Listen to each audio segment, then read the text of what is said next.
If you can change your outlook, change some of your values, and change your rules, you'll find there's a whole other set of rules out there that are more conducive for people who want to be rich. The story of Rich Dad, Poor Dad is really a story of two different fathers with two different sets of values and completely different sets of advice. So I don't mean to insult anybody or, to damage your values, but really that was the difference. For example, my poor dad always said, go to school, get good grades, get a high-paying job, work hard, live below your means, save money, get out of debt, have a good retirement plan. And that was my poor dad's values. My rich dad said, you probably won't get rich doing that way because very few people get rich following that plan. But you thought saving money made you money. If you take a look at this 40-year run on the dollar is designed economically to lose money every single year. So why would you save something that loses money every year?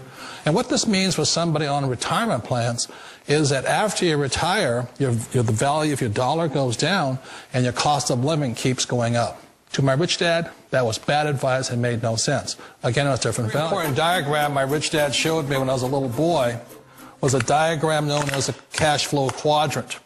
And the quadrant is made up of the 4 different people who make up the world of business. So my rich dad said, in the world of business, there's E's. And E's stand for employees. An employee, he says, you can always tell who they are by their core values. And what the employee, whether the president or the janitor of the company, will always say the same words. The words are, I'm looking for a safe, secure job with benefits. That's what makes them an employee, because their core values are security. The other one of the 4 is the S, or the small business owner or the self-employed. And again, their core values will cause them to use the same words, which are, if you want it done right, do it by yourself. S means they're also solo. They're generally one-person act, or they operate by themselves. On the right side of the quadrant are the B's. And what Rich Dad said the B stood for was big business, or like Bill Gates. Forbes defines big business as 500 employees or more. And their words are different. They say, I'm looking for a good system, a good network, and the smartest people I know to help run my business. So they're unlike the S. They don't want to run the company by themselves. They want smart people to run their companies for them. And then the 4th of the quadrant is the I, and I stands for investor. These are people who have money work hard for them. These people are people who have people work hard for them. And these are the people that work hard for the rich here. So early on in my life, it was my poor dad who always said to me, Robert, go to school and get a high-paying job. And so my poor dad's core value was to be an employee. He wanted job security, promotions, a steady paycheck, and all this. And so it was my rich dad who said to me, he says, Robert, if you really want to be rich, learn to build businesses. It made more sense to him to work hard to build a business, something you owned, and something you could pass on for generation to generation to your kids.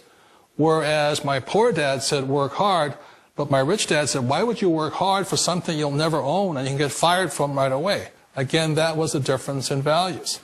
So my rich dad suggested I learn how to be a business owner and learn how to be an investor.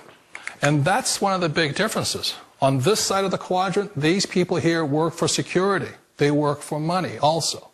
On this side over here, their key value that they want is they want freedom. They don't want to have to work at a job anymore. They don't want to have to work for the rest of their lives. So the beauty of building a business and learning how to invest is very simply that this is passive income. You work hard for a few years, but possibly for the rest of your life, income keeps flowing to you. Of all the businesses out there, which type do you choose? One of the reasons I consider a direct selling business a perfect business is very simply because the company will work with you to get the business skills that make you rich. Always remember that it's not money that makes you rich, it's business skills. And that's why it's a perfect business. They'll take as long as you like to get the skills to make the money. And that's a lifetime skill thing. The other part about it is the low startup costs. Where else can you get in for under $500 and get these skills? For people who want to make the shift over to the B quadrant, which is what I would recommend for people, one of the beauties of a network marketing company is that you can do that for a very low price. And that's why I talk to people about considering network marketing. If you're to build a Microsoft, it would take you hundreds of millions of dollars. But a network marketing company allows you to start at a very low rate. They'll be patient with you. They'll take their time to transition over here. And the reason why that time is so important to most people is it takes time to change those values.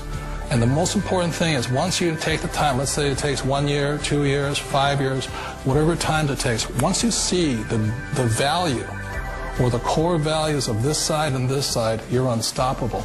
Today, I would never go back and get a job. Why should I? I'd rather stay on this side, build companies, pay less taxes, and make more money. But the key is a person needs to change the values from my poor dad to the values of my rich dad. And that's one of the beauties of network marketing companies. They allow you the time, and at very low cost, they'll work with you to make that transition over there. The number one asset a person can build is build a business. That is the smartest thing you can do. Years ago, I decided not to follow the corporate ladder simply because, again, it was values. You know, my poor dad always said, go to school and get a high-paying job with the government or a big corporation. But my rich dad said, why would you work so hard at something you'll never own? You can't sell your job. You can't pass it on to your kids. So to me, it never made any sense. It made more sense to build my own business and hire other people. The other reason is that you really don't have much control if you're in the corporate ladder world. For example, you can get fired at any time. Or today we have what's called M&As, or mergers and acquisitions, where another company buys another company. So you could be a great employee, but the company that buys your company just fires you. Wait a minute. This sounds too good to be true. Like one of those get-rich-quick schemes. It's not a get-rich-quick formula. You don't just do it overnight. It takes time. I still remember the first time I made that transition was back in 1978 when I fully quit my job and I had to depend upon my company that I was building to support me. So I understand the fear. The beauty, the most important thing to remember is this. There's two kinds of people in the world. There are the types that will say, you'll never make it. And I had a lot of people, a lot of friends and family saying that. You're stupid. Don't do it. And the second type were the people that said, go for it. You can do it. Don't worry about it. We'll cover you. So the most important thing is support of friends and family. One of the beauties of a direct selling company is that they provide that personal support to you for as long as it takes you to make the journey from the left side to my rich dad side. One of the challenges of being self-employed is that you're your own boss. You're the solo act. Like in the S quadrant, you're the individual. You do it on your own. Whereas in the B quadrant, you're a team player. You have to depend upon your team and count on your team. So the problem with being an S is that, let's say you're in a traffic accident, there goes your income. And let's say you get older and you haven't set enough money aside to retire on, that means you'll probably have to work for the rest of your life because you don't have anybody else to fall back on, not a team to count on. So one of the problems with the S, although most people say it's the most satisfying of all work, it is a solo act, and you're totally on your own. Personally, I'd rather be a member of a team. You know, they can count on me and I can count on them. We all know the world has changed, but sometimes the hardest thing to change is ourselves. And being an old guy, I sort of know the older I get, I sometimes get more set in my ways. And I think that's one of the things that a direct selling business offers people, why it's the perfect business. They allow you to take your time to make the mental, emotional, and physical changes required to move from the left side to the rich dad side. I think that's a big thing. It's a very gracious, it's a very elegant way, it's a patient way of supporting you in making the changes of your life. So please remember, change always creates upset, but sometimes we all know we have to make those changes. And if you know it's time for you to make that change, then the perfect business may be a direct selling business for you. Direct selling. It is quite possibly the perfect business for you. For more information, contact the person who gave you this video.